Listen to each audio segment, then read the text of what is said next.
Magna Carta and the fight for freedom today. This is very relevant. The Reformation Society stands by the 5 solas of the Reformation: sola Christus, Christ alone is the head of the church; sola scriptura, scripture alone is the ultimate authority; sola gratia, salvation is by the grace of God alone; sola fide, justification is received by faith alone; and soli deo gloria, everything is to be done for the glory of God alone. We might be the only country in the world that still has sola deo gloria on every £1 coin, which is, thanks to Andrew Murray's influence, that became a major motto in our country. Soli deo gloria. Still on every £1 coin in the country. Magna Carta and the fight for freedom today. This piece of paper, and we've got a replica on our door at the boardroom, with the banners or the crests, the shields of the different banners, the barons, the different knights of England who forced King John to sign this, with the seal. This is the most valuable piece of paper in the world. One Magna Carta was sold recently for £30 million. £30 million. That's a lot. So it's got to be the most, and when I say piece of paper, it's not a piece of paper, it's actually vellum. It's on calf leather. Genesis 12 verse 1-3, I will make you a great nation. I will bless you and make your name great, and you shall be a blessing, and in you all the families of the earth shall be blessed. Magna Carta has been one of the most valuable exports of Great Britain to the rest of the world. Magna Carta has truly blessed all the families of the nations of the earth, even if they haven't heard the name. Magna Carta was the first statute, meaning the first written restriction on the powers of government. Up till then, the idea was the king is the law. Rex lex, the king is the law. The king's word is law. And as Louis XIV, the Sun King, so famously said, I am France and France is me. Well, he wasn't, but that was the attitude. The chief, the king, the emperor, the pope, whoever was the top, he determined it, and there was no appeal. There was just the king's word is law. Magna Carta restricted the powers of government, put the king under the law. Magna Carta, sealed by King John at Runnymede, 15 June 1215, recognized foundational scriptural principles. Justice must not be sold. Justice must not be delayed. Justice must not be denied. No taxes may be levied without the consent of representatives of those being taxed, of each class. The upper class couldn't determine what taxes the lower classes must pay. The lower class cannot determine what tax the upper class must pay. The knights, the priests, the barons, each one's representatives had to agree to the form of taxes and amount of taxes being imposed on their group. Each municipality had rights. Each municipality had great rights to determine not only their representatives, but also their taxes. No tax is valid unless the people concerned have agreed to the tax, that the services being rendered are equal to the taxes being demanded. No one may be imprisoned without a fair trial by a jury of their peers. A jury of your peers means we're not to be judged by some judiciary magistrate appointed by the king. He could be bought and paid for. He could be biased. Nor may a commoner be judged by a jury of knights, nor may a knight be judged by a jury of commoners, nor could a parish priest be judged by other than a jury of parish priests. So the whole principle was you should be judged by people a farmer should be judged by farmers. A soldier should be judged by soldiers. It had to be a jury of your peers. It's not just and right that you've got to put people under a hostile jury of people who don't even like that individual or that group. Property must not be taken from any owner without just compensation. You can see why I thought this was relevant at this time. We're dealing with expropriation without compensation, EWC, a government proposal to remove Section 25, which specifically deals with private ownership of property in this country. There's a threat to private ownership of property. There's threats to freedom of speech, freedom of conscience, freedom of worship, and freedom of association also in this country. So Magna Carta is very relevant. Magna Carta, or the Great Charter, is recognized as the grandfather of all bills of rights. Now, I don't think our Constitution and Bill of Rights in South Africa is that good. But it does contain good aspects. There are some good aspects in the Bill of Rights and the Constitution. And insofar as they're good, it's directly because they are built on Magna Carta, which is built on the Scriptures. And so even a stop clock is right twice a day, and so there's even good things and bad religions, governments, and bills of rights sometimes. But all bills of rights look back to Magna Carta.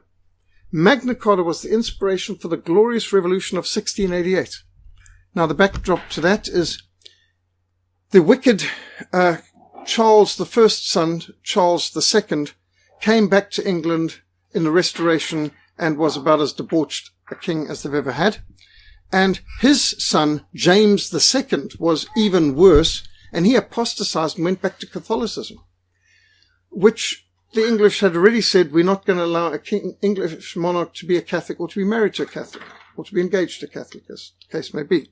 So Magna Carta was the inspiration for the glorious revolution whereby Parliament appealed to William and Mary across the Channel in Netherlands to come over and take over the throne of England, and they deposed James II as monarch in a bloodless revolution. Hence it's called the Glorious Revolution, because it was a bloodless revolution. Nobody died, but they kicked the king out. The whole army, Parliament, Archbishop of Canterbury, the whole lot, lock, stock and barrel, said, we no longer recognize James II as our king.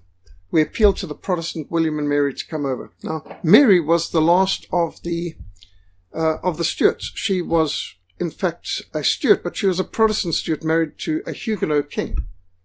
And prince, but she wouldn't accept the throne unless it was jointly given. Hence, in the English lineage, the only time they've had a joint monarch, two monarchs actually, was when Queen Mary insisted her husband, who was not English, but Huguenot actually, that he would be a joint regent in England. And that was unusual. Hence, you have the reign of William and Mary. And William is much revered amongst the Protestants in Northern Ireland because he saved Northern Ireland, Belfast, Ulster from Catholicism, Battle of the Bourne, which is still celebrated every year in Northern Ireland. I discovered when I was there. So that's a glorious revolution of 1689. And it produced the English Bill of Rights of 1689. The English Bill of Rights, most English people aren't even aware that there is an English Bill of Rights. And most Americans aren't either. In fact, most Americans claim that the American Bill of Rights is the first Bill of Rights in the world. Not so. The American Bill of Rights of 1791 expressly acknowledged it was built on the English Bill of Rights and the English Petition of Rights and the Magna Carta and the Dooms of King Alfred.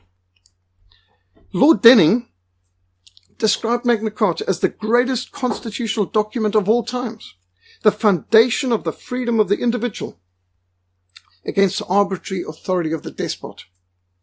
During the greatest century of Reformation, the 16th century, there was a tremendous upsurge of interest in Magna Carta and strenuous efforts to apply these biblical principles of justice and freedom into all areas of British life. Magna Carta is an important symbol of liberty today. It is greatly respected worldwide by both historians and lawyers, and I'll prove that later, as a potent foundational document for the protection of personal liberties. It has been described as one of the most important legal documents in history. Well, it would be hard to think of a more important document outside the Bible. Do not remove the ancient landmark. Proverbs 23:10. Just think of how many people want to remove ancient landmarks today. The Archbishop of Canterbury, Stephen Langton, wrote Magna Carta, which declares, John, by the grace of God, King of England, know ye that we in the presence of God and for the salvation of our soul and the souls of all our ancestors and heirs and unto the honor of God and the advancement of the Holy Church and amendment of our realm, by this present charter confirmed for us and our heirs forever, that the Church of England shall be free and have her whole rights and her liberties inviolable. That's the first point in Magna Carta, that the Church of England shall be free and have all her rights and liberties inviolable. And yet, friends of ours like Adrian Clark have been arrested for street preaching the gospel in Bristol. And you would have thought Magna Carta would be sufficient, that you could produce and say, but the first article in Magna Carta is that the church shall have her rights inviolable. And have the British authorities interfered in their Magna Carta rights on every level, especially religious freedom. This is why the American Bill of Rights starts with religious freedom. The Bible was clearly recognized as the foundational authority for Magna Carta. You shall do no injustice in judgment. You shall not be partial to the poor, nor honor the person of the mighty. In righteousness you shall judge your neighbor. Now, when I was in England most recently, I got a chance to walk past the Royal Courts of Justice, and it's quite an impressive old building. And you notice that they have got a statue of Moses, clearly identifiable with the double tablets of the law, his long beard, and King Solomon, the author of Proverbs, great wisdom there, and the Lord Jesus, and King Alfred the Great, whose hymn we began tonight's meeting with, the author of the Dooms, which is the foundation of the common law of England. Righteousness exalts a nation, but sin is a disgrace to any people. Magna Carta established the right of trial by jury to protect the accused from capricious condemnation by authorities. The king could easily appoint a judge or just tell this judge, this guy, off with his head. And people could be bribed, and justice could be bought and sold and denied and delayed. The high value that Christianity from its inception has placed on the individual stands in stark contrast to the ancient Egyptian civilization in which the individual was always subordinate to the state. There was no such thing as individual rights in the ancient civilizations. It's in stark contrast to the ancient Babylonian culture, which was very harsh. There was no individual liberty and individual rights in these ancient civilizations, so-called. You just think of the Persians or the Chinese. Chinese torture is a byword to this day. Even the highly esteemed Greek civilization would cheerfully condemn people to be thrown off cliffs, to drink poison, as was done by famous philosophers, forced to drink poison, commit suicide, and so on. And the Roman cultures, in which the individual was always subordinate to the state. It was statism. In fact, our Lord Jesus Christ was crucified under the Roman judicial system. They crucified tens, in fact, hundreds of thousands of people. They had people burned alive for refusing to burn incense to Caesar. Christians were massacred in the arena, despite Roman law. And yet the amount of pagans today who talk about Greek and Roman law as so idyllic, they wouldn't have wanted to live under that. And then, of course, we've got the dear old Aztecs and the Incas and the Mayan civilizations, which were terribly advanced civilizations, they tell us. But they cheerfully ripped out people's beating hearts out of living people on the tops of their pyramids to make the sun rise each day. Well depicted in Apocalypto by Mel Gibson, should be required viewing for all anthropologists to deify pagan cultures and civilizations. The amount of throwing people to their deaths and dragging people off to sacrificial altars. And then, of course, you've got the Inquisition in medieval Europe at the very time that Magna Carta was written, where you were effectively guilty till proven innocent, but not much chance to prove yourself innocent. Right up to this century in India, you get people being sacrificed, human sacrifice, before altars of Kali in India. If you thought that Indiana Jones and the Temple of Doom was totally fictional, well, not what they're telling you about the cult of Thuggi.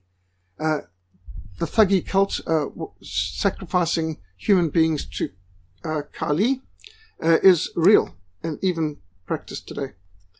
True liberty, individual rights, and respect for human personality found no place in the ancient world, not even in Greek and Rome. It was the Christian emphasis on the individual, the importance of the individual, that established the freedoms and the rights enshrined in Magna Carta of 1215, and later the English Petition of Rights of 1628. You may not have heard of that one too much, but the English Petition of Rights of 1628 was presented to King Charles I by Parliament, and he immediately just dispensed with Parliament, closed Parliament for 11 years. If you've watched the film Cromwell, very well presented. on the whole issue leading up to English Civil War. The English Petition of Rights was the reason why Charles arbitrarily dismissed Parliament and kept it closed for 11 years. And of course, it ultimately led to the English Civil War, and ultimately to the English Bill of Rights of 1689 and the American Bill of Rights of 1791. Sir Edward Coke, Chief Justice of the Court of Common Pleas, challenged King James I that Magna Carta gave the courts of common law the right to provide justice, from the highest to the lowest, because the king is under God and under the law. Now, that's not something that James I or Charles I believed in, or Charles II or James II. They believed the king he had the divine right of kings. They believed in the king is above the law. And so what's true for you isn't true for me, because I'm the king and I can decide. And so this notion that the king is under God and under law, well, it's biblical, but you don't get that from any other religion. Jesus said to Pontius Pilate, "You could have no power at all against me unless it had been given to you from above." So John 19:11 makes it clear all civil authority is delegated by God, all civil authority is limited authority, and all civil authority is answerable to God. Dr. Alvin Schmidt, in his excellent How Christianity Changed the World book, documents that the freedoms and liberties expressed in the Bills of Rights and the Declarations of Independence are all extensions of Magna Carta, which is thoroughly Christian. Civil freedoms and liberties could not have occurred had it not been for the Christian values that prompted and shaped the formation of these documents, all of which are extensions of Magna Carta. From the laws of Moses through to the Sermon on the Mount, these are the foundations for law. Magna Carta is still to this day revered throughout the world as the cornerstone of modern freedom. Let anyone suggest what else could have been the cornerstone of modern freedom.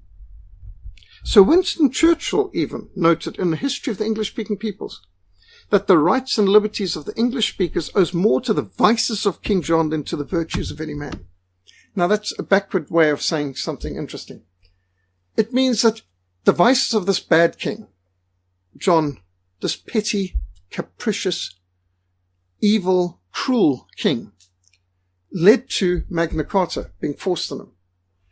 Because he was so bad, we've got a wonderful statute that limits the powers of government. King John was one of the very worst kings that England ever had. He could have only been exceeded by perhaps Bloody Mary. I think they would probably take they'd have to compete for who was the worst. Sort of like between Jimmy Carter and Barack Hussein Obama, who's the worst president America's had. You know. I saw a billboard with a picture of Jimmy Carter smiling, saying, "Well, at least I can't be called the worst president in American history anymore." John's cruelty and capriciousness and pettiness drove the barons of England to mobilize and compel King John to sign the statement which Archbishop Stephen Langton had authored, Magna Carta, or the Great Charter of Liberties. Now, his elder brother was Richard the Lionheart, one of the most beloved, respected, honored kings of England.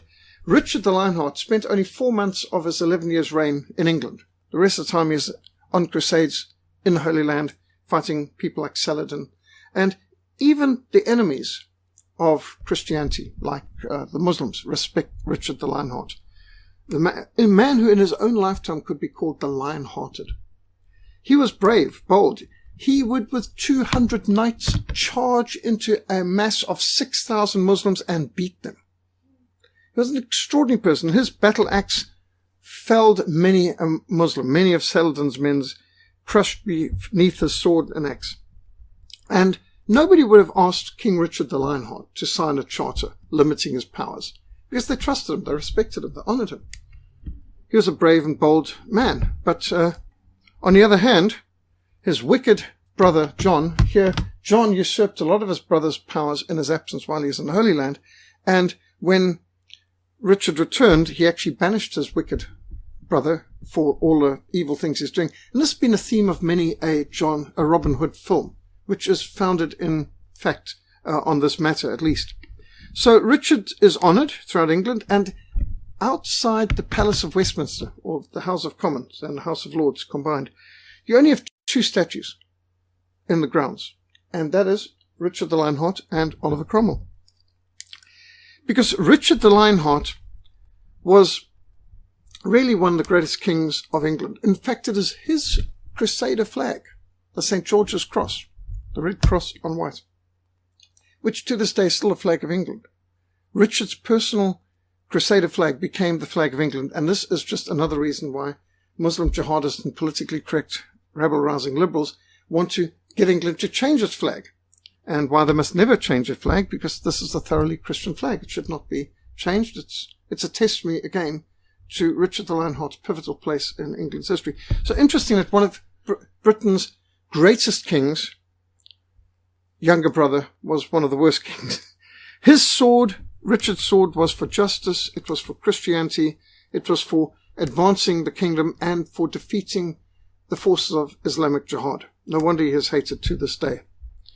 Richard's sword, his cross, his flag, felled by a French crossbow bolt in France. And after Richard's death, his wicked, petty, capricious, sadistic brother took power, and very soon he was excommunicated by Pope Innocent III, and he had to, in 1213, get on his knees and beg the Pope's legate for forgiveness because he had offended the Pope. And he was so bad that he, in 1213, laid the crown of England at the foot of the papal legate, who kicked it to roll along the floor, showing contempt for the crown of England before the papist Pope from Rome. In fact, they then required England to pay 1,000 marks, that's 1,000 gold coins a year, as tax to the Pope. And here the Pope's legate, his representative sent, showing, rubbing his feet on the gold, trampling on the gold of England, of these 1,000 marks that's been received, to show his contempt for the people of England and the crown of England. Now, John was a contemptible person, but the fact is he was meant to represent the kingdom of England, and in this he was a disgrace. Enter Robin Hood, or Sir Robert of Locksley, and I think this is the best Robin Hood film ever made, the Errol Flynn version, the 1938 version, I think, one of the first full-colour films, really a celebration of colour technology.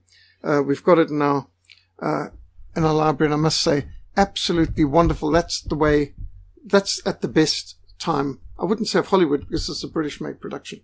What would we call it? Pinewood. This is some of the best of Pinewood Studios. And Errol Flynn, Olivia de Havilland, what a tremendous job they did. But in here you get the ethos as well put in this, much mythologized and a lot of legend added, but at the core of it, it's accurate. And same too with Ivanhoe, where it depicts that Richard's away, and while Richard's away, the rats and mice are playing with under John's protection, and the evil things being done, which led to many good people of Britain going into the forest and living as outlaws and needing to resist. And the climax of both of those films, the Robin Hood and Ivanhoe, is when Richard returns and deals with his wicked brother and so on. So that much is historical fact.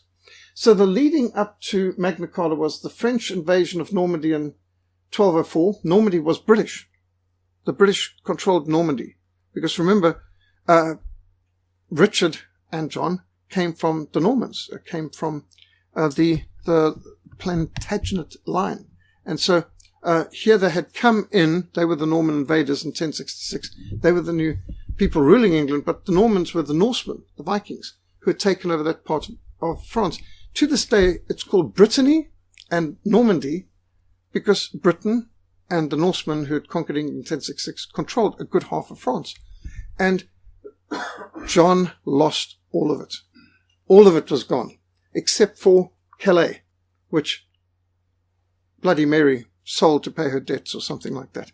And so Britain even lost its toehold across there from the two worst kings in England's history, John the First or John the Worst and Bloody Mary.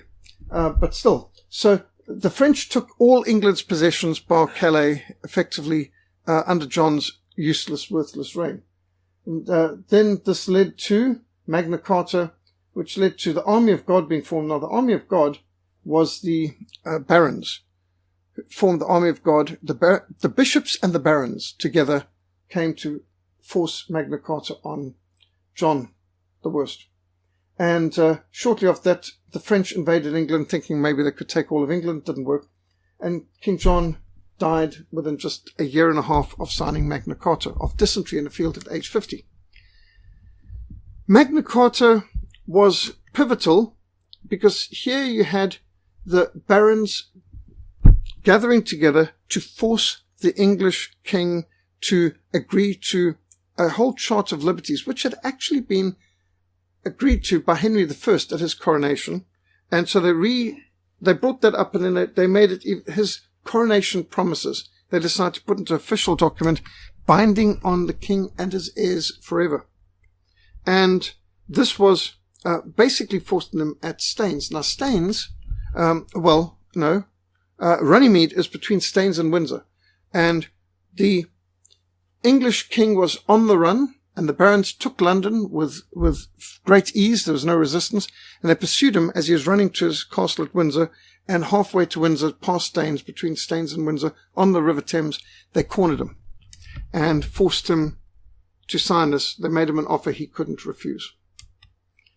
And you can see here sort of the bishop on the one side and the baron on the other. So you've got the military, the Ministry of Justice, and you've got the Church or the Ministry of Grace working together to force the king to come to terms and to do what is right.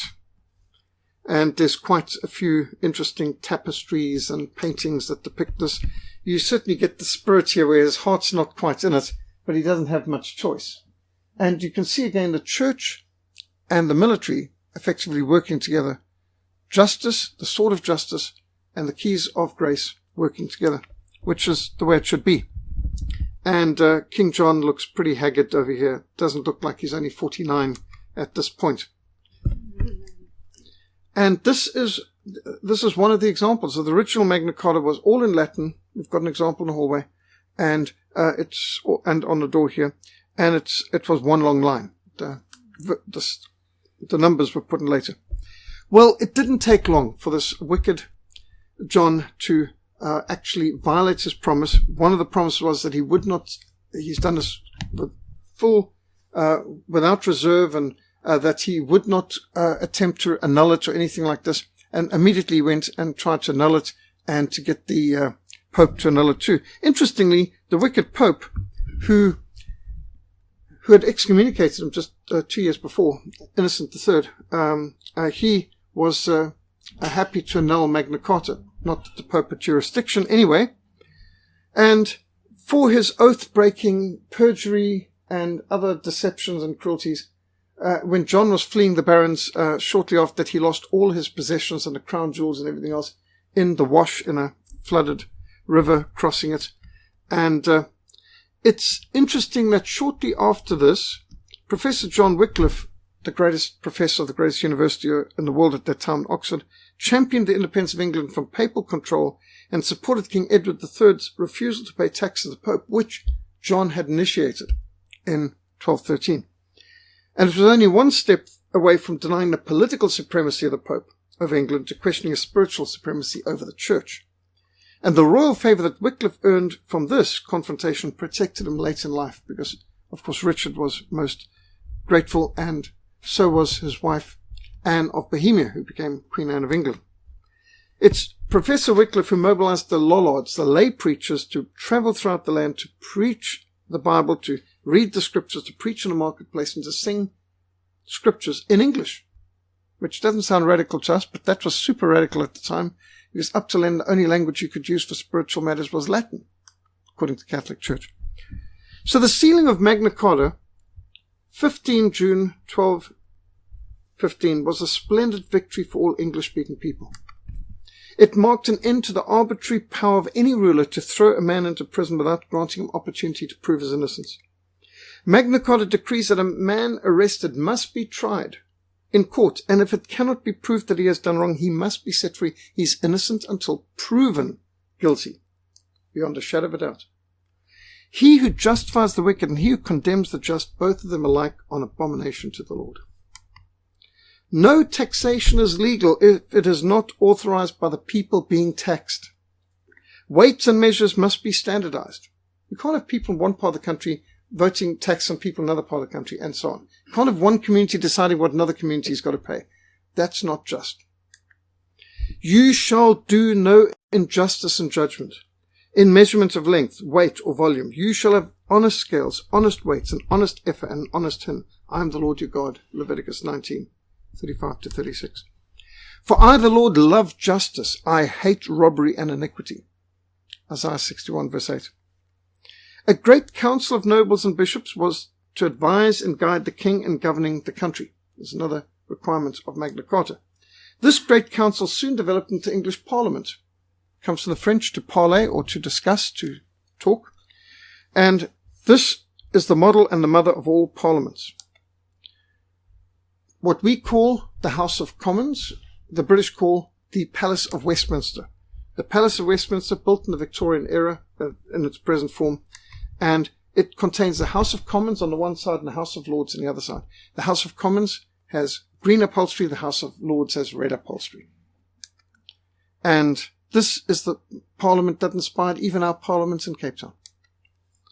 The right to a fair trial by jury of one's peers, the right to having a voice in running your government and in determining your taxes, the right to a just and uniform standard of weights and measures, remember all currency and exchange of goods and services done in terms of weight, are just some of the many blessings which flowed from Magna Carta. It forbade usury. It forbade bankers charging interest. In fact, the biggest emphasis, and probably the most repeated emphasis of Magna Carta, is forbidding of usury, of bankers charging interest. And this is something that the economist Stephen Mitford Goodson emphasized in his books, A History of Central Banking and Enslavement of Mankind and Inside the Southern Reserve Bank. That's one thing for a bank to charge you a service fee for something, but interest is immoral.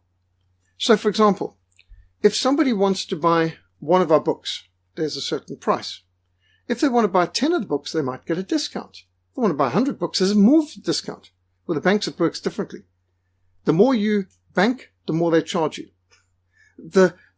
Instead of bringing the service charges down, they bring the service charges up. So for me, if somebody wants to buy 100 books, that's less work for me than to sell 100 individual copies. So I pass on the discount.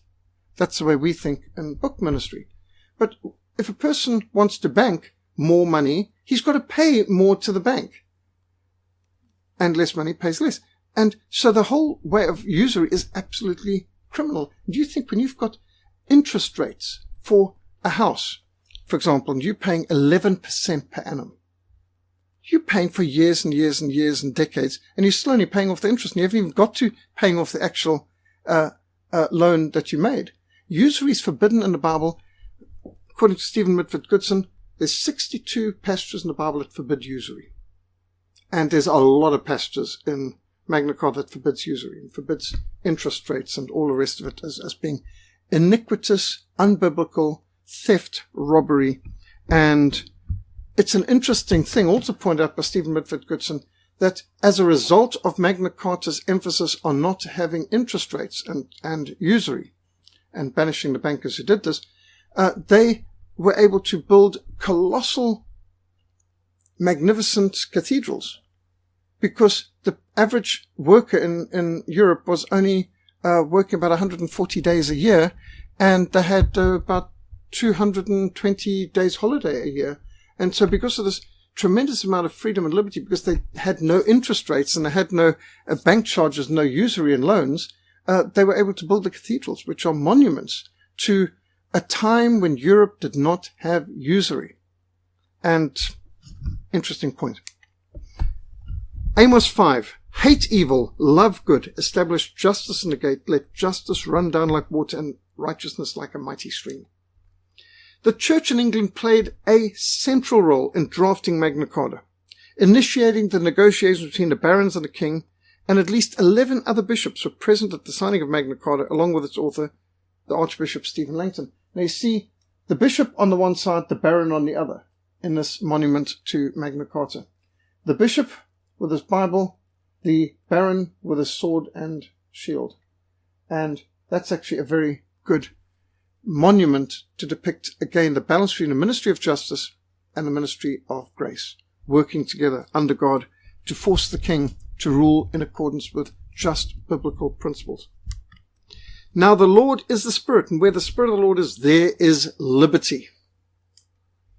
Archbishop Stephen Langton strongly sympathized with the northern barons who openly rebelled against King John. The Archbishop declared that if John refused to negotiate, he would excommunicate every man in the royal army.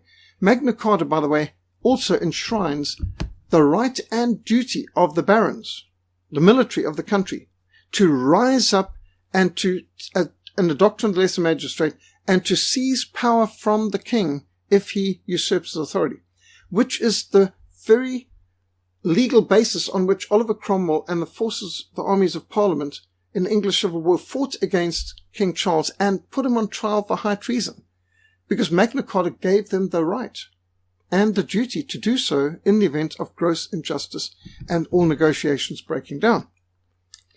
A group of barons met in St. Edmund's Abbey Church and swore an oath to compel King John to accept the Charter of Liberties, which was a proclamation made by Henry I. Nobody forced him to make it. He made it. And so this proclamation of liberties was seized upon and improved upon and given even more teeth and forced on John at Runnymede. So here you can see London, Staines. There's Windsor, where he is fleeing to, where he could endure a siege, but he is intercepted at Runnymede on the River Thames. So when you hear about Runnymede, that's it. It's very, very close to Windsor Castle. The barons advanced in London, where they were warmly welcomed. Even the Tower of London opened the gates to them, no problem. And by the time they'd pursued the king to Staines, Magna Carta included 63 demands. It was being increased as they travelled. On Monday, the 15th of June, 1215, the barons met the king, means they cornered him, in a meadow named Runnymede on the south bank of the River Thames, halfway between Staines and Windsor Castle. John agreed to the demands, but another 4 days were spent hammering out the details of the wording and making copies of the document. So we normally speak about 15 June, 1215, as being the date it was accepted, but it was actually only sealed and signed on Friday, the 19th of June. The royal seal was affixed to the official Magna Carta, although he'd been forced to sign an initial charter on the 15th. So generally speaking, we work on the 15th of June internationally, but it was finally hammered out by the 19th of June. And this is it. This is the seal of John, and that's an original copy of Magna Carta, which we have copies, replicas of, pictures of on our door and framed in the hallway. Rudyard Kipling, the great English poet, wrote, at Runnymede, your rights were won at Runnymede. No freeman shall be fined or bound, or dispossessed of freehold ground, except by lawful judgment found and passed upon him by his peers. Forget not after all these years the charter signed at Runnymede. A free man shall not be amerced or punished for a trivial offence, except in accordance with the degree of the offence, and for a serious offence, he shall be amerced according to its gravity, yet saving always his livelihood. You couldn't take his property, his cattle, his horses, whatever was his livelihood. Very relevant at this time. And here is a monument built at the site where it was signed. Interesting enough, not by the British, but by the Americans. This is set up by the American Bar Association to commemorate Magna Carta, symbol of freedom under law, which is why it's got the American white cross on blue background, because the Americans paid for this monument, because they recognize this is their birth certificate too. There are other monuments here of, for example, here you can see the knights with a shield and sword. There's the sword there, and King John is being forced with his sword in his right hand to sign this document with his left. Interesting monument of an unhappy king. Now, Innocent III, who was a very strong pope, very powerful pope, he had excommunicated King John of England at 1209, and he rescinded it in 1213 at his abasement and humbling himself and placing the British crown at the feet of the papal legate and so on. But he now took John's side and declared that this was not valid. Well, for good reason, because it violated his inquisition on the continent. Despite attempts by King John to violate his commitment and the hostility of Pope Innocent III to Magna Carta. Interesting how you can have these names that are totally meaningless. He's anything but innocent. It's like Democratic Republic of the Congo, People's Democratic Republic, or the People's Democratic Republic of China. Yeah, when they've got the word democratic in it, they normally aren't. And when they're called innocent or pious, they probably aren't. The regency of John's young son, Henry III, reissued Magna Carta in 1216. He didn't do it unwillingly. He did it enthusiastically. Now, remember, he's at least the nephew of Richard, even if you're son of John. You don't always have to follow your parents in their bad ways. You can start a new charter. And so the 1216 charter reissued, and there was even a few fine-tunings there. His son, Edward I, or Edward Longshanks, who was a great crusader who spent a lot of time killing Muslims in the Holy Land, he reissued Magna Carta in 1297, again with a few other refinements, confirming it as part of England's statute law, and Edward I is often given the credit as being the father of the English Parliament. In a sense, the Great Council was then renamed a Parliament and put into English statute law. Of course, the Scots hate him because he's the hammer of the Scots. He probably gets a bit of a unfair treatment in the Braveheart film, but nevertheless, Edward I did issue a 1297 version of Magna Carta. Now, John died just a year and a half after signing Magna Carta at age 50 of dysentery in the field, and he's buried in Worcester Cathedral. And it's quite an impressive tomb. But notice the strange, he's got two talking heads. He's got an ugly demon on the one shoulder, and he's got a more angelic kind of character on the other shoulder. Maybe it's sort of like, in some of these cartoons where you see you've got the angel on the one shoulder telling you the good thing to do, and you've got the demon on the other shoulder telling you the bad thing to do. And I think what it's suggesting is that John was double-minded, and he was torn between knowing the right and doing the wrong. But as Winston Churchill said in History of the English-Speaking Peoples, Englishmen owe more to the vices of King John than to the virtues of any other man. Their chartered rights as Englishmen. During the time of the Reformation in the 16th century, there was an upsurge of interest in Magna Carta as lawyers and historians traced the principles of freedom to the Great Charter, to biblically based laws, enacted during the time of the Anglo-Saxons, such as the dooms of King Alfred the Great at the end of the 9th century. King Alfred the Great of England, who lived in the 9th century and fought in over 54 battles, he laid the foundations of the common law. Notice his statue here, which I've been to in the south of England in Wessex. He's got the battle axe, but he's also got the scroll. He was a scholar, a lawmaker, an educator, but he was a soldier and a fighter as well. Alfred began his dooms with the 10 Commands of Exodus 20 and the Mosaic case laws of Exodus 21 to 23, and then went into the golden rule of Christ and other biblical principles from the Sermon on the Mount. That's the common law of England. That's the dooms. It's called the dooms because there were penalties if you violated these laws. So the dooms of King Alfred are also called the common law of England. It is not good to show partiality in judgment. He who says to the wicked, you are righteous, him the peoples will curse, nations will abhor him. The principles of limited government and the foundations of individual liberty can be traced through King Alfred to the Bible. And that is a quote from the History of English-Speaking Peoples. The law of God is the only effective foundation for freedom and justice. The 10 Commands cover our responsibilities to God, our responsibility to our parents, and our responsibility to other people. Each command deals with a specific area: God, worship, speech, time, authority, life, love, property, truth, and conscience. Each command includes prohibitions, like you shall not kill, you shall not commit adultery, but also includes an implicit right: the right to freedom of worship, the right to know God's will and to do it, the right to have freedom of speech, the right to work and to rest, respect for authority, the right to life. Do not commit murder means the right to life is enshrined. Do not commit adultery, the sanctity of marriage is protected. Do not steal, private ownership of property. Do not bear false witness, the right to be protected from slander and libel. Do not covet, freedom of conscience. The only limit to our conscience is do not covet and worship God alone. So that means you've got freedom of conscience outside that. The only limits to freedom of speech is do not take God's name in vain, don't bear false witness. Outside that, those small limitations, you've got freedom of speech. So the rights of all of our rights are based on the Ten Commandments. And Jesus summarized the second tablet of the law, do to others you want to be done unto. The law was our tutor to bring us to Christ that we might be justified by faith. Our Lord Jesus Christ expressly affirmed the eternal validity of God's law.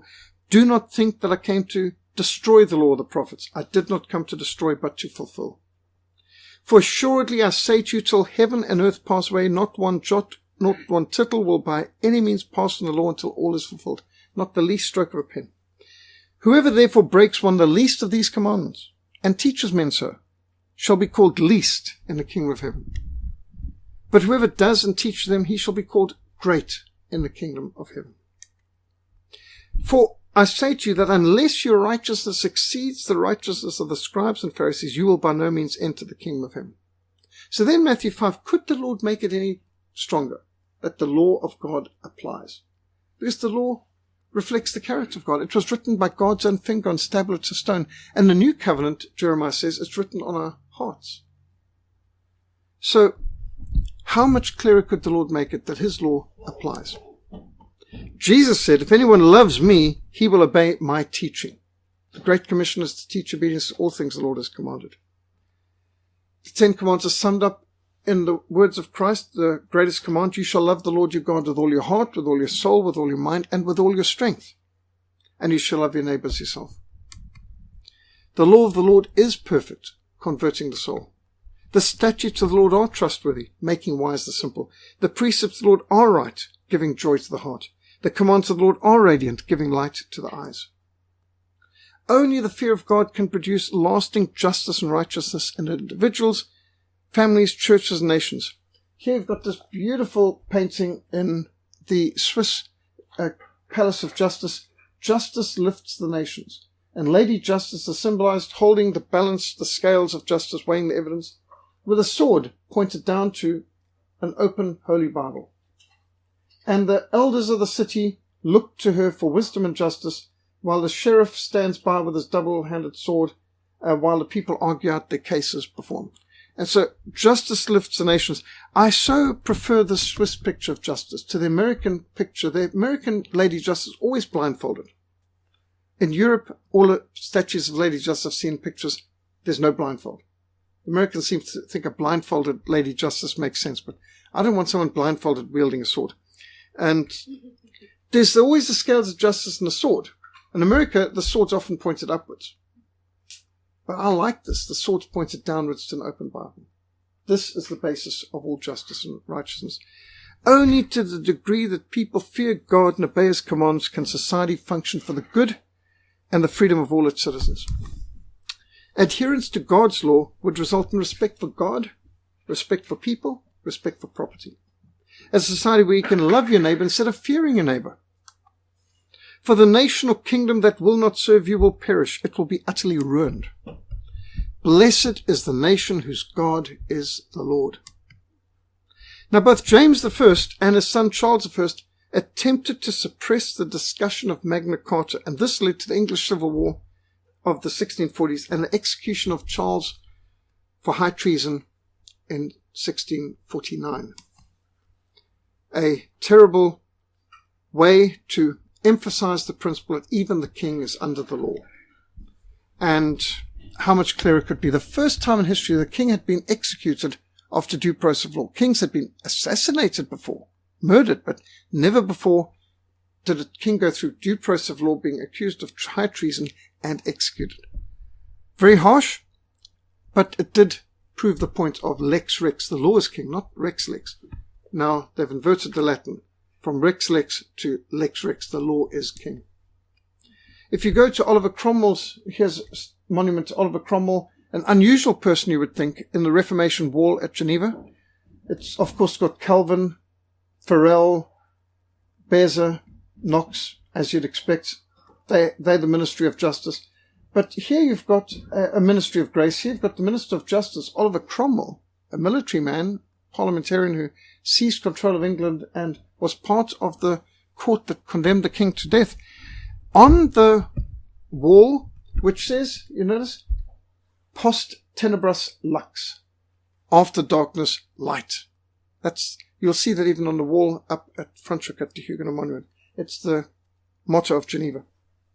After darkness, light. And you've got the Oliver Cromwell depicted in the wall here as one of the reformers. A surprising choice by many people's minds. But he's one of the only other statues outside the Palace of Westminster in England, outside the House of Commons. The violation of the rights of Englishmen, as outlined in the Magna Carta, led to the Glorious Revolution of 1688, which ousted the Catholic apostate James II, and welcomed the Protestant William and Mary from Netherlands to the throne, and the signing of the English Bill of Rights of 1689. And this has honoured the tercentenary of the Bill of Rights, published, this coin produced by Queen Elizabeth's authority in 1989, with the crown over the crown and the sceptre of Parliament, the English Bill of Rights, which most Englishmen to this day don't even know exists. Righteousness exalts a nation, but sin is a reproach to any people. The colonists of the 13 colonies of North America protested the violation of their chartered rights as outlined in Magna Carta when Parliament failed to provide redress for their grievances. You see, they were Englishmen, but on the other side of the Atlantic. And they were being taxed without representation, and they were being treated like they had no rights. And they said, but our chartered rights as Englishmen, Magna Carta is being violated. And the English Parliament treat them like, well, you subjects, you've got no rights. Because they were in America, which is why they declared independence. In 1687, William Penn, after whom Pennsylvania is named, published The Excellent Privilege of Liberty and Property, being the birthright of freeborn subjects of England, which contained the first copy of Magna Carta printed in American soil, 1687. Men must be governed by God, or they will be ruled by tyrants. Right is right, even if everyone's against it. Wrong is wrong, even if everyone is for it. William Penn's comments reflected those of Coke's. Magna Carta is fundamental law. The American colonists quoted extensively from Magna Carta concerning the rights to trial by jury and habeas corpus, meaning you're innocent till proven guilty, and you have no right to be detained without trial unless it's been proven beyond a shadow of a doubt that you're guilty. You're innocent until proven guilty, without a shadow of a doubt. The American founding fathers declared that their constitution was to preserve their rights and liberties as enshrined in Magna Carta. Look at this. In 1987, which is in the time of Ronald Reagan, this oak tree, planted with soil from Jamestown, Virginia, the first permanent English settlement in the New World, commemorates the bicentenary of the Constitution of the United States of America. It stands in acknowledgement that the ideals of liberty and justice embodied in the Constitution trace their lineage through the institutions of English law to the Magna Carta, sealed at Runnymede on June the 15th, 1215, planted December the 2nd, 1987 by Secretary of the Army of the United States of America. They could even see in 1987, Magna Carta is the line through which their liberties and their constitution run. The founding fathers of America claimed Magna Carta as foundational for the American Constitution of 1789, which became the supreme law of the land in the USA.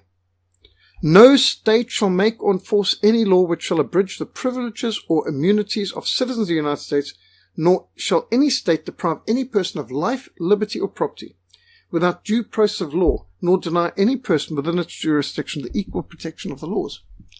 This comes straight from Magna Carta, and this, in different words, is in our Bill of Rights in South Africa too, which also comes from Magna Carta. You can't deprive people of rights of property and due process of law just because they're the wrong race, or because you don't like them, or because you covet their property, or whatever. In 1976, Britain lent one of the 4 surviving originals of the 1215 Magna Carta to the United States for their bicentennial, in other words, their 200th birthday celebrations. They also donated an ornate case to display it. A replica is still on display in the United States Capitol Crypt in Washington, D.C. And what an ornate presentation. Magna Carta, and this is only a copy, in the crypt of the American Congress. That means at the base. It's symbolically the foundation of the whole establishment. William Stubb, in his Constitutional History of England, published in the 1870s, he documented that Magna Carta had been a major step in the shaping of the English people as a nation governed by laws under God. The British Dominions, Australia, New Zealand, Canada, Southern Rhodesia, Union of South Africa, all regarded Magna Carta as foundational to their laws and sought to model their constitutions on its provisions. Canada, Australia. Parliament House in Canberra, Australia, is built over an enshrined copy of Magna Carta 1297, an original from King Edward I, the father of English parliaments, so-called. 4 exemplifications of the original 1215 Magna Carta remain in existence and are held by the British Library and the cathedrals of Lincoln and Salisbury. Now, they were each, of course, handwritten as before the printing press, so they each have slight variations and differences. Some are more significant, where they're done long ways, landscape or portrait and so on. So you've got the cathedrals of Lincoln and the cathedrals of Salisbury, which house copies of these. And there was an attempt to steal one of these recently. An alarm sounded, and a person was smashing away with a hammer at the glass, trying to break through, and of course got arrested. And these are very well protected. These are the most precious possessions of these cathedrals in many ways to preserve Magna Carta. At least 13 original copies of the 1215 Magna Carta were issued by the Royal Chancery at the time. These were sent to county sheriffs and bishops who made more copies, ensured the provisions were understood by the populations and read to them.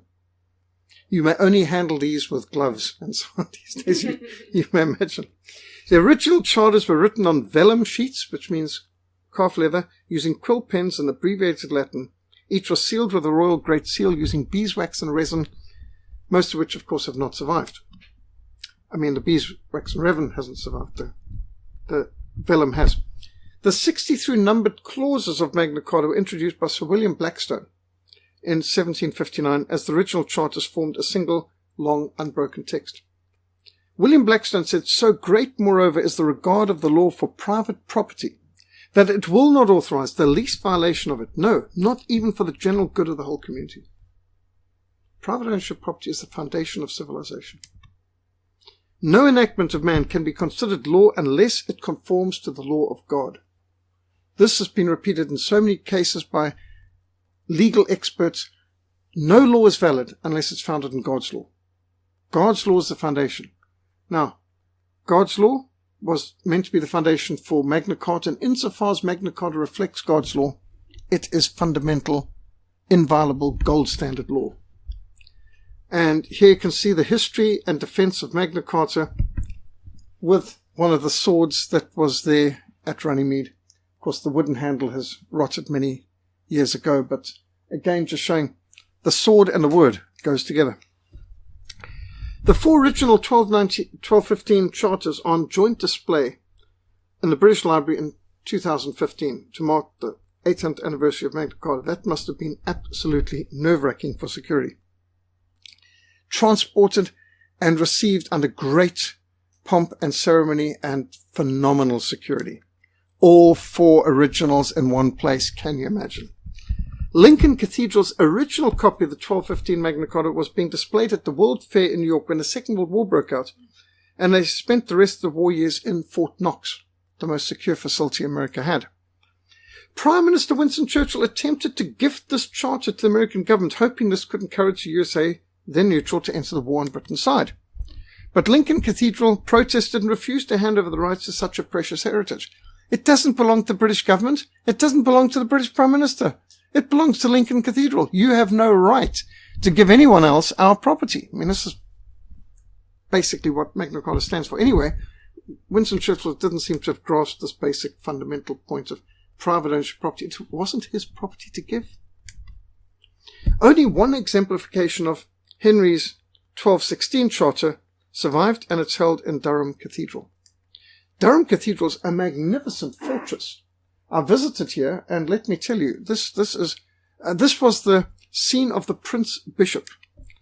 The Bishop of Durham was one of the most powerful men in the whole country. When William the Conqueror conquered England, he left Durham County.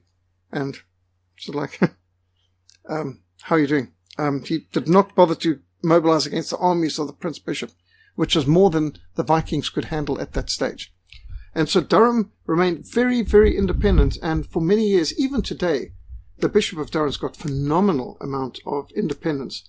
Even the Church of England. This is the Bishop of Durham's house. And you can see it's built like a fort. It is a fort. And this is the pulpit. But in fact, I've got a picture somewhere of the throne of the bishop, which is extremely exalted as well. Durham Cathedral. 4 copies of the 1217 Charter exist. 3 of these are held in the Bodleian Library in Oxford and 1 at Hereford Cathedral. So this is where you get Magna Carta. So the charter towns in red, that's where they wrote these charters. And the blue is where original copies reside, such as Salisbury, Lincoln, and of course City of London. So Peter saying there were 12, eh? Originally, but they don't know where all the rest have gone. Damaged, burned in war, whatever. But nothing to do with biblical 12. Well, maybe that was the intention, like the 12 tribes, yes. That was the idea, like 12 stones, yes.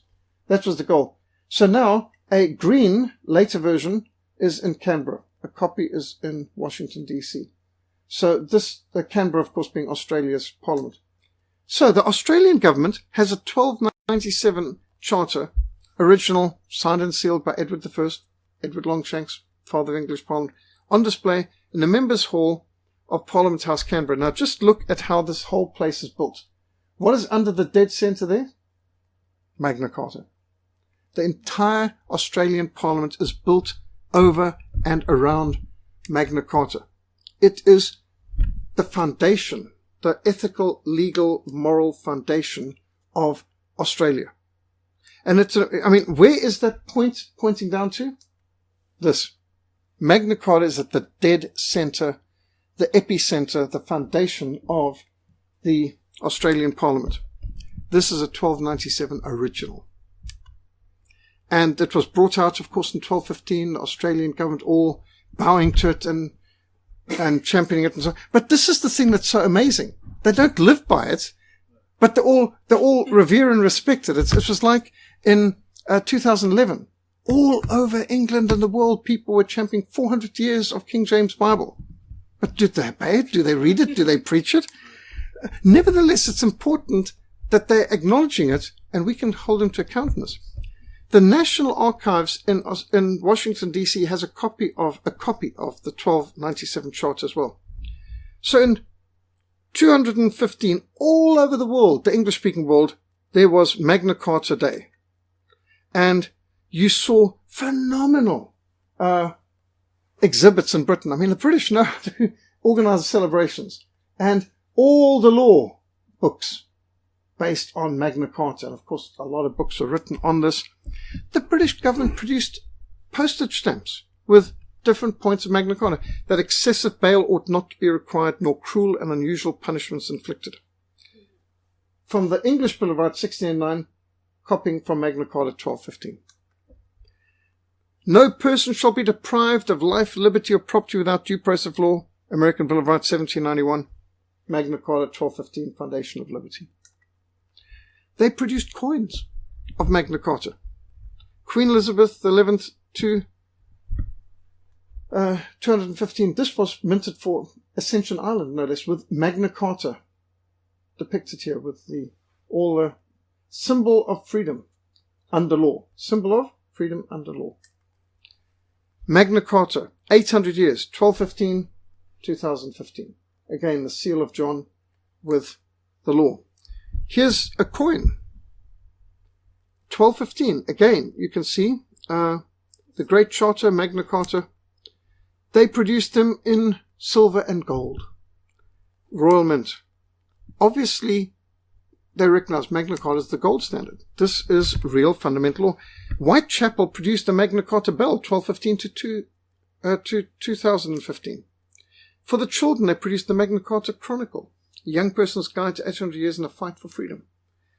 They held great events in, anyone recognize where this is? This is in Whitehall. This is just outside Parliament.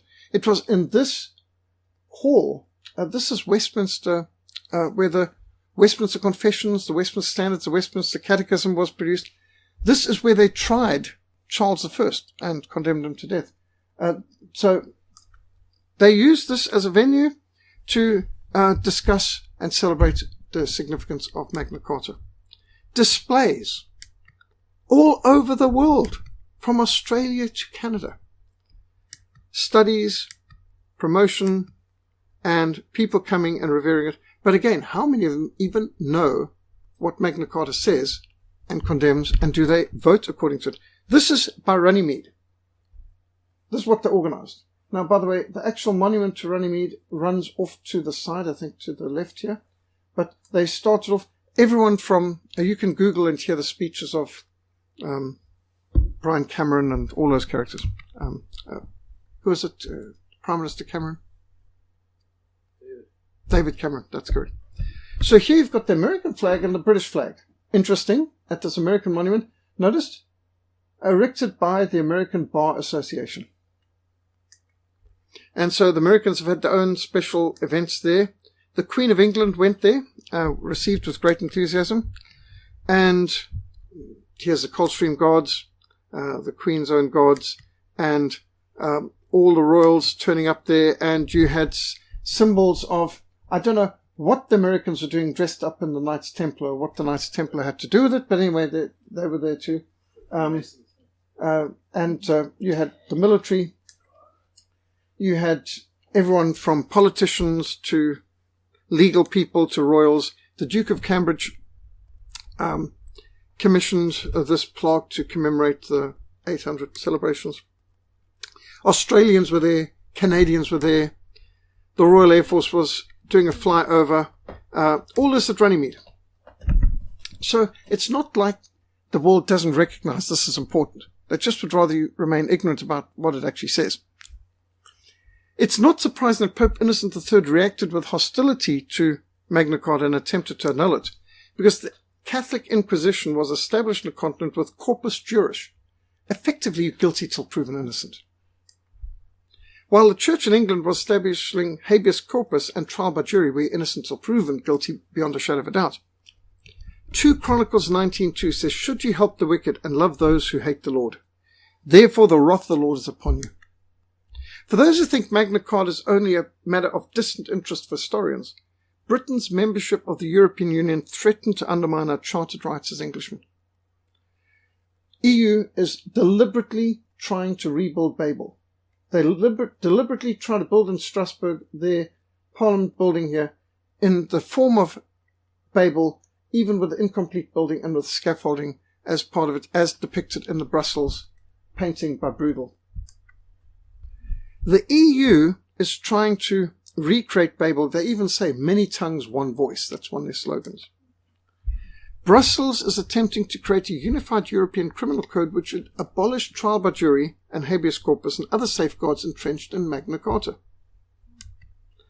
More influenced by the Papal Inquisition and Napoleonic Code Corpus Juris, if allowed to progress unchecked, an EU prosecutor could issue European warrants which could violate the foundation stones of British freedoms established in Magna Carta. This is a threat to freedom. These people are unaccountable. However, there's a rebellion in the ranks, and in the recent EU elections, Eurosceptic, anti-globalist groups such as the Italian Prime Minister Marine Le Pen, who got more votes for her French Front rally, national rally, Geert Wilders from Netherlands, the Freedom Party of Austria, the Freedom Party in Netherlands, and the Brexit Party of England have really been winning. The European Union is not Europe, says Marine Le Pen. It is an ideology without land, without people, without roots, without soul, and without civilization. The European Union is solely killing the millennial nations.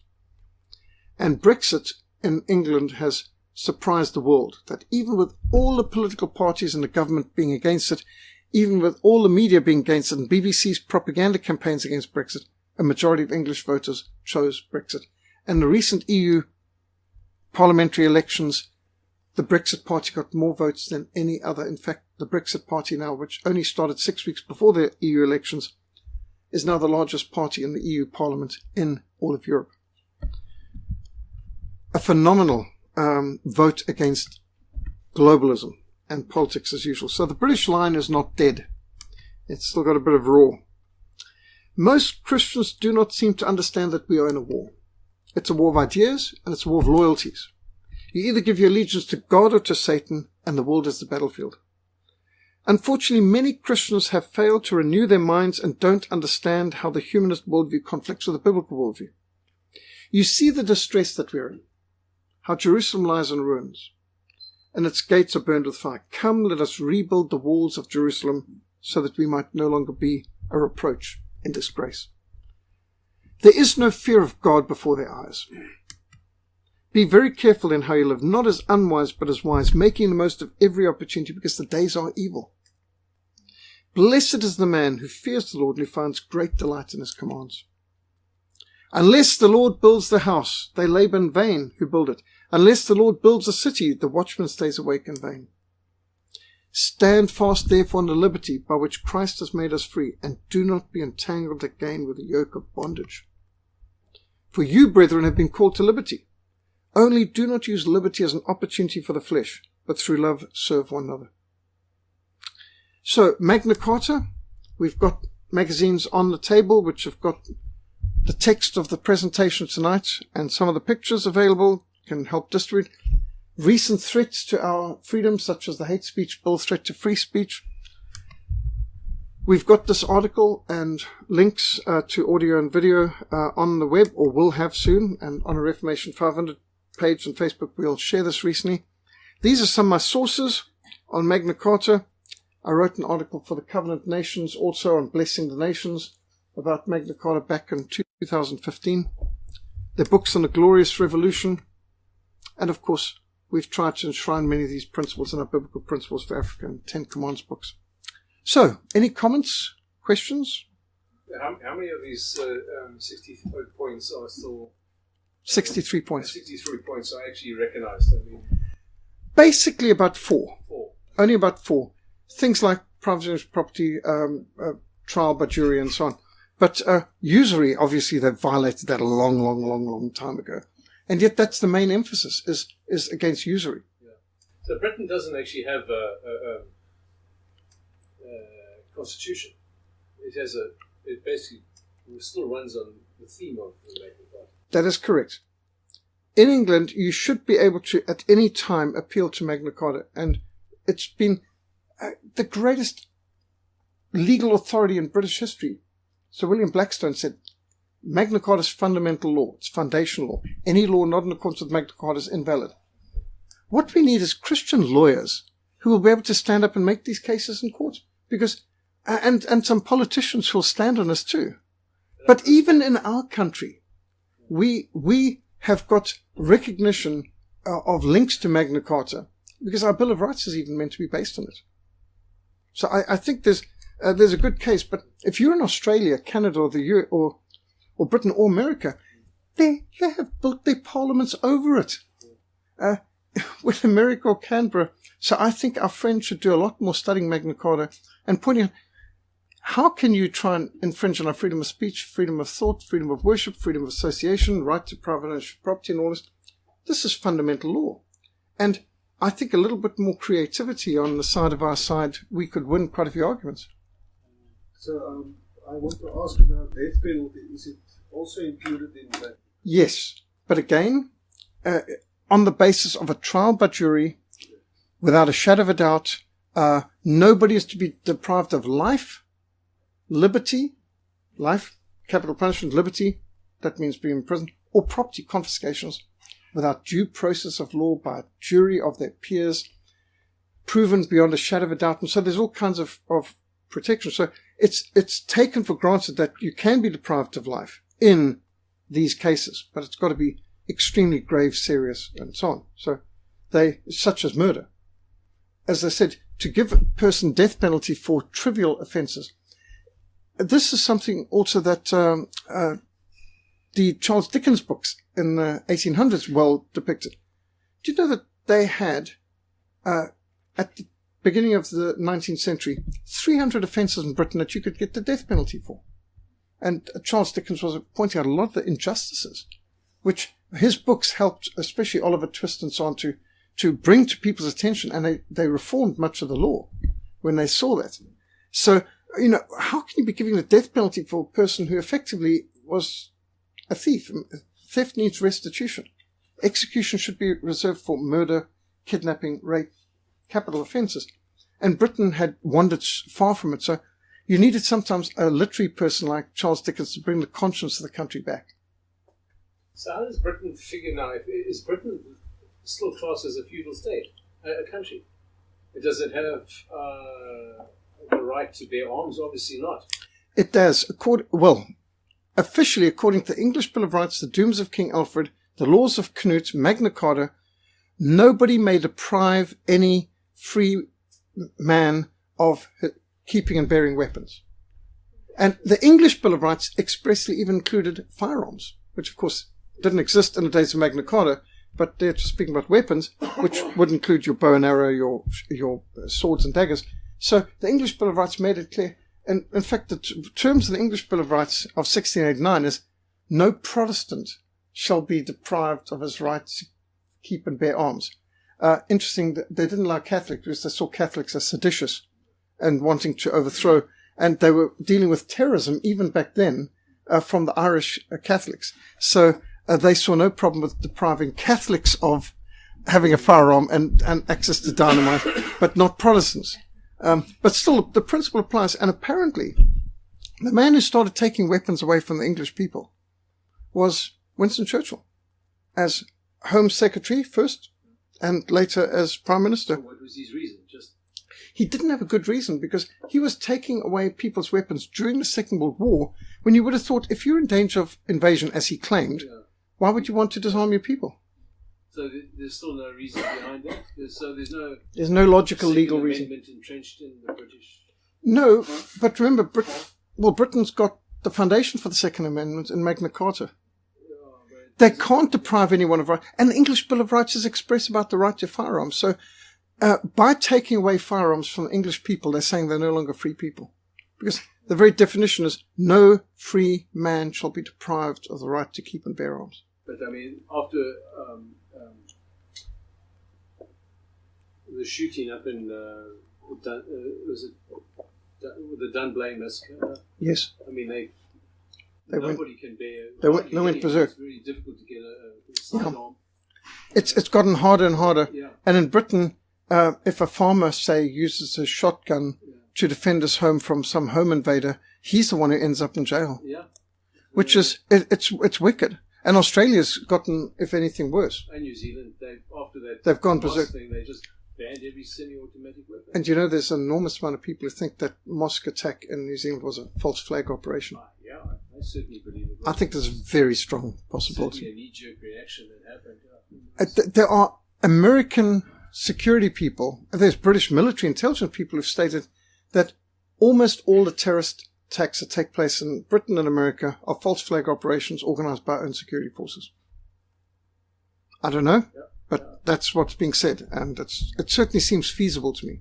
Well, if you look at China and Japan, they took away all the weapons from the farmers or just the normal people as feudal countries. So all those martial art weapons came from the farming implements. So, I mean, they used farming implements like the nunchaka and just everything else for farming. That's why the Far East has all these martial arts, because they were deprived of weapons. They had to improvise. By the way, it was pointed out to me a while ago that even cricket was started as a martial sport to be able to bat away projectiles. Oh, really? Which I thought I'd never thought of cricket having. Now we know that there was a time in Britain where they banned tennis because they wanted everybody, and they passed laws requiring every Englishman and his son to be on the village green after church practicing with their archery, because archery was the primary weapon of Britain, longbow. You had to, by law, provide your son of 6 years old with a bow his height, and at 8 years old, and at 10, and at 12, and they had to exactly his height, and you had to be out, and you had to fire so many arrows, and they decided after a while to ban virtually every sport, so that every Englishman had to be practicing with the archery. It was that important. And that longbow was it 1066, the Battle of Hastings? Battle of Hastings, Yeah. 1066, and it was an arrow that pierced Harold's eye. Yeah. But of course, Crecy in the 13th century and Agincourt in the beginning of the 15th century, these were critical. And it was the superpower of Europe and the world was France. Was Crecy Welsh? Was he Welsh or British? Well, at Crecy, they were fighting the French, and I think it was the Welsh bowmen who were a key factor in that. And by the Battle of Agincourt, Henry had the English longbowmen were the best in the world. In fact, they said their forearm muscles were, you can even see from the skeletons now, which was an English bowman, because you can see his bones are so much stronger on That's right where arm. the actual V sign came from. Oh yes, the English archers, of course, using their two fingers. So the French king said he's going to cut off the two forefingers of the English, every English bowman he finds. So they'd be standing at the battle of things, going like this to the French, which is, I've still got my two fingers, my bowstring fingers. And so that's where it became a rude symbol between the English and the French. It's like, we can still do to you what we did at Crecy and at Agincourt. And now, interesting, in Eastern Europe, going the other way around, they use it as the V for victory over communism. That was Churchill, eh? Did he? Churchill used it a lot, but I'm talking about in Eastern Europe. Eastern Europe. In Eastern Europe, people going like this, it's victory over communism. The English always had pointing the fingers towards them outright, but it comes to the same thing. It's my bow fingers for archery. Yeah, it's interesting how these things started. Yeah, like posh, port out, starboard home. So they'd put on the luggage, because the best berths, cabins in a ship was a port out, starboard home, because you'd be going around Africa to India, and you see the coast all the way around. Port out, starboard home. You're seeing. So the posh people got the best berths, which cost more. So they got POSH, and that's where the term posh came from. You could afford the best berths in cabins in a ship. Sure, it's interesting. Talking about free, Yes. I came across a quote from Edmund Burke the other day, and I thought it was quite interesting. It is ordained in the eternal constitution of things that men of intemperate minds cannot be free. Their passions forge their fetters. Their passions forge their fetters. What a good term. Men of intemperate minds. Yes, that reminds one of Hugo Grotius's quote that you cannot govern a country unless you're capable of governing a city. And if you can't govern a city unless you've governed a village, and you can't govern a village unless you've ruled a family, and you can't rule a family unless you can control yourself. And you can't control yourself unless your will be lord and your appetites her vassals. So you can't let your passions or your appetites be your ruler. It's got to be the will over your instincts and desires. So, in other words, if you can't be self-controlled, and even went further and said, neither can you rule yourself unless you're ruled by God. That's right. So even though the Bible tells you to exercise your self-control, that has to be Under God's control. Yeah. So, I think I've heard what he said. What he said, I've also heard it like from philosophers when we were doing philosophy in high school, and it's that like no man is free. Like naturally, you're bound to take like decisions according to education that you got, to your character, like everything around you. So you're kind of bound to take even your decisions, and your reactions will always be bound to something behind it. Yes. So like kind of saying no one is free. Every man is bound to something. That's a fact. You know, New Zealand never came up in this Magna Carta. Do they sort of... They've got to regard it as foundational to their law. I don't know what they've said publicly, but certainly their parliament was built on it originally. It was. But it just with Australia, it's absolutely fascinating how they have really built their parliament. Has there ever been a parliament built more around Magna Carta as its foundation? So for example, when I was in Australia last year and I went on a pro-life demo outside an abortion clinic in Queensland, Brisbane, Queensland, and I was told by the pastor who's my host that in Queensland abortion is still illegal. It's practiced, but it's still illegal in statute books. So I was part of this, and as I was a foreigner, I kept quiet and let them handle it. But when the police arrived after a few minutes of us being there, he said, "You've got to leave." And so our host said, "What law have you violated?" And he said, "Not saying you violated any law, but if you don't leave, I'm going to arrest you." So he said, "You do realize that we have the right to assembly," and he even quoted Magna Carta and said, "And abortion is illegal in Queensland." And the policeman raised hands like this and said, "That's above my pay grade. But if you don't move, I'm going to arrest you." But what have we done wrong? It doesn't matter. The people in there have said that they are experiencing stress because we're out here, and so I'm ordering you to move. But what have we done wrong? It doesn't matter. I've ordered you as a police officer to move. Now, where's the law? We hadn't violated any law. According to my host, everything we did was completely legal, constitutional, etc. Not only in accordance with Magna Carta, but even Australian law. But the policeman still had this attitude of, "You do what I tell you, or else I'm going to arrest you." Yeah. For what reason? What law have we violated? They don't have the answer. They don't. So many countries are getting lawless. Like Adrian Clarke out in Bristol, which is where the great evangelical awakening under George Whitefield began with open-air preaching. They want to arrest him for open-air preaching. Why? What have we done wrong? These guys just didn't care. Fortunately, they had body cams which recorded everything said and done and were able to play it in the court, and the judge dismissed the case when he saw that actually the office had no reason for arresting him. Even when they said, "You offended some people here," it turned out that the hecklers in the crowd were doing the offensiveness. And the evangelists like Adrian Clarke were responding very calmly, rationally, and objectively. And it just shows if you do open-air preaching or demonstrations outside a clinic, it's probably good to film it.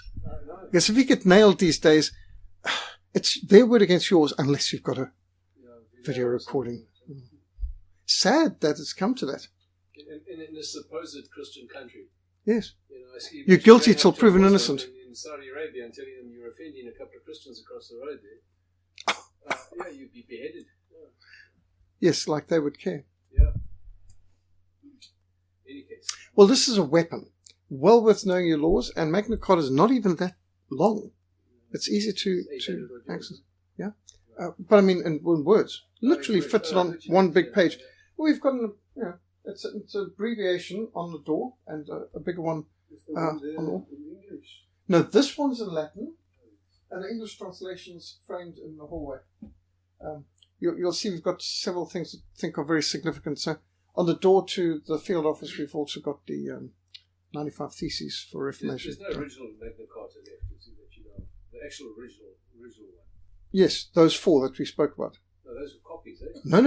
No, they're originals, because remember, we're talking about originals, handwritten, sealed by the king. Those originals, not copies. They were the actual originals from 1215. Right. So and then 1216, then 1217, and then there was 1297. And all of those are Magna Cartas, but I mean, the originals, those are the ones that are treasured, which people are willing to pay 20 to 30 million pounds a piece for. And of course, most of these places won't sell them either. But isn't that just fascinating that you have all this pomp and ceremony and all the powers of Britain gathering there at Runnymede and the Air Force and everyone's all honouring it, and think, while they're aborting babies, locking up people for defending themselves, and it's just staggering. But it's still good for us to note it doesn't matter that the other side's hypocrites. Our Lord didn't hesitate to point out hypocrisy. Just read Matthew 23. When people want to talk about law and right and justice, just knowing these facts, and the notes are there on the Christian Action magazine. So just to know some of these facts and to point it out to people, all of your basic rights enshrined in Magna Carta, based on the scriptures, these are the foundations of all law. Any law not compatible with that is invalid. and I think we've got a strong case to argue. And seldom have I been in a country where you can argue this more effectively than Australia or Great Britain, where they worship Magna Carta effectively as the epitome of law. But if you start asking them what's in it, have no idea. So, what about the schools? Can't we make a plan to that in the schools it can be actually? Yes, knowledge is power. I mean, this is where you really empower people with the knowledge of this. And you used to have to be trained in law, and still are in many countries. You've got to study Latin to be able to be a lawyer, because a lot of the original law is written in Latin, like Magna Carta, and it's very useful to know the key legal principles like habeas corpus and so on, and jurisprudence. So if we can get our people just to understand what Magna Carta teaches, this is a weapon to use. And the Southern Constitution has many of these principles, like nobody can be deprived of property without just compensation. Who wrote up our Constitution? I mean, it was a group of who? Well, sadly, it included people like Cyril Ramaphosa. Really? But still, it was agreed to it by all sides, and it was required, like private ownership property and all that sort of thing. The exact opposite of expropriation without compensation. That was requirement to bring about peace and a resolution, a lawful resolution that led to the one man, one votes, etc., etc. And it stopped civil war. Now, if you're going to violate that sworn agreement, you're going to not only violate the very foundation of civilization and a good economy, but you're going to open up to a reopening of all those violent, extremely destructive things that were on the go in the early 90s. Yes. Sorry? The new, I think it was in this week or last week that the government actually, there was a commission who drew up a new document about the land reforms. Oh, yeah. Well, they're working on it. I do know that people like AfroForum and Freedom Front Plus are fighting, and their lawyers are busy investigating and trying to counter it. Transvaal Agricultural Union and others. So let's stay alert, because it's all in danger of happening now. But just on the positive side, bear in mind that when they voted for this at the end of February last year, they were talking about implementing it by the end of August last year. But there was so much opposition, including from Australia, and Donald Trump's tweets and things like this, that they put it back. And then they were talking about 31 March this year. They're going to start land expropriations on. And then that also got pushed. Now, you see, it shows that even with a minimal amount of resistance, it slowed them down. We can throw lots more wrenches in the works and undermine their whole system. The main thing is right now, it's a battle for the mind. It's a battle for moral high ground. It's an information war. So we've got to fight this. Letters, radio, every means we can, sharing videos and audios like this on the internet with others. We've got to get people overseas knowing. And so I've been on quite a lot of overseas radio programs, British, American, and so on. Getting overseas support is key, because that's what can put pressure on this government to rein in their forces. Because if they are able to do what they want in the dark, they'll do the worst. You shine light, maybe the cockroaches will scurry into the corner. Peter, you actually made comments on this for the overseas radio and TV on our land expropriation. I've had hour-long programs on this in Britain and America. Many scores of radio programs on the expropriation without compensation. How did Christians feel? Were they in favour of what you were saying? Most are horrified, incredulous, unbelieving. How is this possible? We thought Ramaphosa was great. Our Prime Minister said that she trusted him and things like this. So you get very interesting reactions, but they're horrified. It's just mind-bogglingly, how can our government continue to give aid to your government if they're planning this sort of thing? Which is a good question. Anyway, Theresa May's out. She's, in fact, what a worthless individual. I don't know if you noticed in a resignation, Theresa May came out with, it was pitiful. She said, I'm only the second woman to be Prime Minister of Great Britain, but I won't be the last. She couldn't point to anything she'd done or achieved, but she dared to make this into gender politics. And by association, link herself to Margaret Thatcher, the greatest Prime Minister Britain's had in the last century. What possible connection is there between her and Margaret Thatcher? Nothing in politics. But it's just, well, she's a woman, I'm a woman too. So that's pathetic. Absolutely worthless piece of nonsense. That's the best Theresa May could come out with it. Well, I'm only the second woman Prime Minister in Great Britain, but both be long. Well, what about your actual policies? What did you actually achieve? In 3 years, she failed to get Britain out of Europe even after the Brexit vote. Well, she was always a Remainer at heart, and she said she'll honour the wishes of the people, but she didn't. She didn't do anything. No. It's just like Ramaphosa said he's going to clean out corruption. So on. Has he prosecuted one single case of corruption? And by the way, remember, he was several years ago by Zuma appointed, 2013, to sort out Eskom. 500 billion rand. So, honestly, what a corrupt criminal. And yet there are people all over, including Christian South Africans. At last we have a president to be proud of. And now we are saved. Our prayers have been answered. We can rebuild the country. And this Ramaphoria, they call it. I just don't know where these people's minds are, but you've got a lot of gullibility. Well, it's the same with Malangagwa. I mean, he was Bob's right-hand man. Yes. There was 20,000 slaughtered. It hasn't worked very well there either. Yeah, and they didn't say anything about that. Yeah. No. Do you recall when the interim constitution was published? Peter Leon, Tony Leon's brother, saying that the weakness of this constitution was conflicting clauses and unclear clauses, which left it open to... Probably deliberately. For example, back in 1996 when F.W. de Klerk was deputy president, I met with de Klerk and he, with a pro-life delegation, he said, there is no way abortion can ever be legalized in South Africa. We have the right to life clause in the Bill of Rights. And he was, take it from me. I mean, he's a politician. And he also said in that same meeting, I can assure you that neither I nor any National Party member will approve this constitution unless it guarantees the right to life of pre-born babies. Or he called them unborn babies. And just a few days later, he voted for the constitution.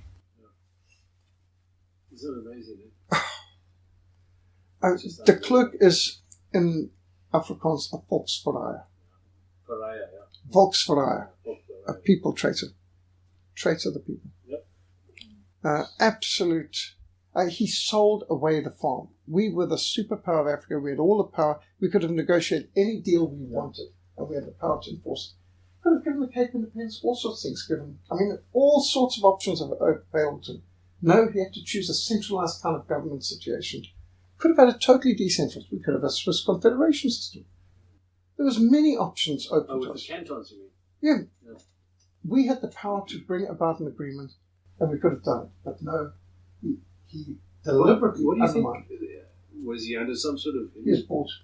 He was totally bought. And who do you think bought him? I mean, you're just talking about the powers that be. New World Illuminati's... P.W. Butcher told me that he contacted F.W. de Klerk when he got his Nobel Peace Prize and said, I see you got the Nobel Peace Prize that they offered me if I'd released Mandela. So I suppose they also gave you I think it was $12 million or whatever, that they offered me to do it too. So I presume you got that too. And he said he never even denied it. He just complained that, yes, they never said that I'd have to share this Nobel Prize with Mandela. No, he didn't use those words. It's as bad as Obama getting it in his first year.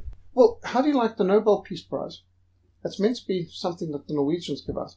The Americans offered it. In fact, Jimmy Carter offered it. I will ensure that you get a Nobel Peace Prize if you sign this. And it was Begin and who was the Egyptian? Sadat. Sadat and Begin, if they were the Egyptian and Israeli prime ministers would sign this peace, I'll guarantee you get the Nobel Peace Prize. And then they offered the Nobel Peace Prize to P.W. Buller and then offered it to F.W. de Klerk if it released Mandela. And the American government can not just promise it, but dish it out. So how independent is this Nobel Peace Prize? Just like an Academy Award. What does an Academy Award mean? A bunch of cocaine-sniffing perverts, drug dealers and rapists are swapping gold statues. I'll give you a gold statue this year, you give it to me next year. No. It's just a mutual backslapping thing. It's just a bunch of... It's not an academic anything. The Academy of Arts and Sciences of the Hollywood Academy Awards, they're all the producers and directors and so on themselves. We call it the Self-Admiration Club. Yes. It's like mutual backslapping, back-scratching, blowing one's own trumpet thing. It's meaningless, and yet the amount of people, it got an Academy Award, I must go and see it. No, if it got an Academy Award, it means it promotes pedophilia, homosexuality, LGBTQ, communism, or something, demonizes Christians, mainstreams blasphemy and pornography. There's nothing, if the Academy Awards recommends it, you basically should go elsewhere. I don't watch Academy Award winning films, recent Academy Award winning films, because that means nothing. Well, it's just probably very bad. Yeah, it's shocking. The amount of times when you used to go and think, oh, it must be good, and then bait and switch. You just take this pathetic thing on the Imitation Game. For the first half of the film, you think you're watching an intelligent espionage war film, and then suddenly you discover it's a homo promo. And what movie is this? The Imitation Game, but Enigma code breaking GCHQ Signal War. Oh, yes. It's all basically the English one. Totally promoting homosexuality, And it was just unbelievable. They twisted everything to make it out that, forget the war, the whole thing is the homos saved the world, which is really... they did the same thing with Alexander. Not that I bothered to see the film. Didn't even bother to watch a trailer because I was warned. But they brought out Alexander, which is on Alexander the Great, one of the greatest military. 3 hours, 2 battles, most of it's homo promo. Homosexual? Yeah. Or was he homosexual? Yeah, that's why he had 2 wives and several children. Right. But it doesn't matter what the truth is. They take someone and they promote it. And, it's not like Alexander the Great's got his lawyers around who can defend himself at the moment. So it's reprehensible that they can bear false witness to people of other generations like that. But that's Hollywood. And we've just got to despise them because they're trying to defile everything that's good and beautiful in the world. That's for sure. So, let's get a legal battle going. I pray we get more lawyers who can just, when you've had everybody in the country, from the Prime Minister, the President, the Queen, and everyone from Australia all the way through America, Magna Carta, the foundation, the greatest. Magna Carta teaches this and demands that and requires this and so on and so forth. And you can absolutely humiliate them because they've said this is our foundation, this is the law, and everything in our countries are based upon this is the fundamental foundational law. Well, all you need to do now is tell them what it actually says. I don't think there's anything in there they actually like or agree to. You often wonder why they make such a fuss over it. I mean, what's the... I think they have to. It's forced on them to a degree, just like you had the Archbishop of Canterbury and all this about the King James Version. They've used it in years. At the 400th anniversary, made a big song and dance about it. Oxford University, Cambridge, and all this. But do they read it? Do they preach it? Do they believe it? No, they don't. But they all were joining in with the celebrations of it. Our Stellenbosch University, for the Calvin 500, which we organised worldwide and so on, in 2009, even Stellenbosch University, after many attempts to see if they'd get involved, they organised the Calvin 500 at the Creek School. But at it, the dean of the Dutch Reformed Church Theological Cemetery there, he said, theology says nothing. Theology has nothing to do with God. Theology is all about man. Is that cool? I forget. I thought it was a woman. But I wasn't there. I had it reported to me. But theology says nothing about God. It says everything about man. Theos. That's anthropology is about man. Yeah. Theology is about God. But that's the dean of the Dutch Reformed Church's Theological College in their Premier University. That's how apostate they've gotten. Yep. So, Now I heard that one of the moves are that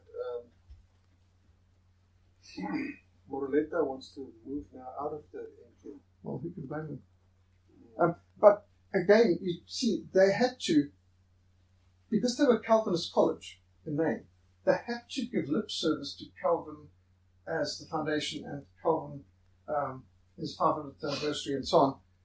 But what they wanted to do is just get the people excited about the name and the concept, but ignore what he taught, while they're promoting everything against what he actually taught. The reason it's an inconvenient truth. Well, truth really ruin a good story.